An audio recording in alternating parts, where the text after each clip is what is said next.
ক্ষমতার অপব্যবহার করে 4টি মোবাইল ফোন কোম্পানির 152 কোটি টাকার ভ্যাট সংক্রান্ত সুদ মওকুফের অভিযোগে জাতীয় রাজস্ব বোর্ডের বৃহৎ করদাতা ইউনিটের সাবেক কমিশনার ওয়াহিদা রহমান চৌধুরীর বিরুদ্ধে মামলা করেছে দুর্নীতি দমন কমিশন। মঙ্গলবার দুদকের সহকারী পরিচালক মোহাম্মদ শাহ আলম শেখ বাদী হয়ে কমিশনের ঢাকা 1 কার্যালয়ে মামলাটি করেন। দুদক সচিব খোরশেদা ইয়াসমিন এক ব্রিফিংয়ে এ তথ্য জানান।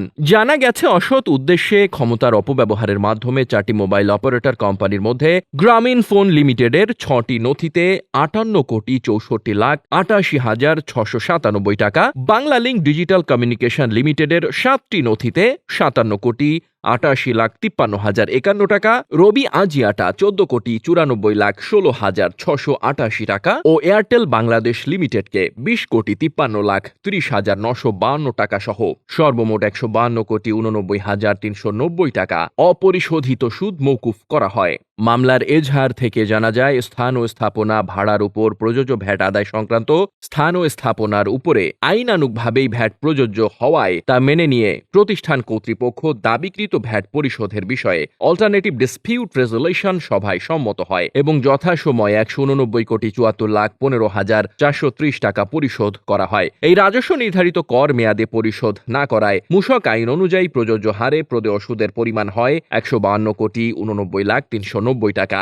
মূল্য সংযোজন কর আইন 1991 এর ধারা 37(3) অনুসারে সুদ আদায়ের জন্য নথি উপস্থাপন করা হলে তৎকালীন কমিশনার ওয়াহিদা রহমান চৌধুরী অতি দ্রুত সুদের হিসাব করার নির্দেশ প্রদান করেন। কমিশনার ওয়াহিদা রহমান চৌধুরী কিছু যুক্তি প্রদর্শনের মাধ্যমে ক্ষমতার অপব্যবহার ও অপরাধজনক বিশ্বাস ভঙ্গের মাধ্যমে একক নির্বাহী আদেশে অসৎ উদ্দেশ্যে সুদ আদায় করার সিদ্ধান্ত পরিবর্তন করেন। 152 কোটি টাকা সুদ আইনানুগভাবে আদায়যোগ্য ছিল, কিন্তু তিনি এই সুদ আদায় না করার একক নির্বাহী সিদ্ধান্তটি প্রদান করেন। ফলে সরকারের 152,89,390 টাকা আদায় বাধাগ্রস্ত হয়েছে মর্মে প্রতীয়মান হয়। আসামি ওয়াহিদা রহমান চৌধুরী আইন বহির্ভূতভাবে অসৎ উদ্দেশ্যে একক নির্বাহী সিদ্ধান্তে 16টি নথিতে 152,89,390 টাকা অপরিশোধিত সুদ মওকুফ করে ক্ষমতার অপব্যবহার ও অপরাধজনক বিশ্বাস ভঙ্গের মাধ্যমে সরকারের আর্থিক ক্ষতি সাধন করে আত্মসাৎ দণ্ডবিধির 218, 409 ধারা ও 1947 সনের দুর্নীতি প্রতিরোধ আইনের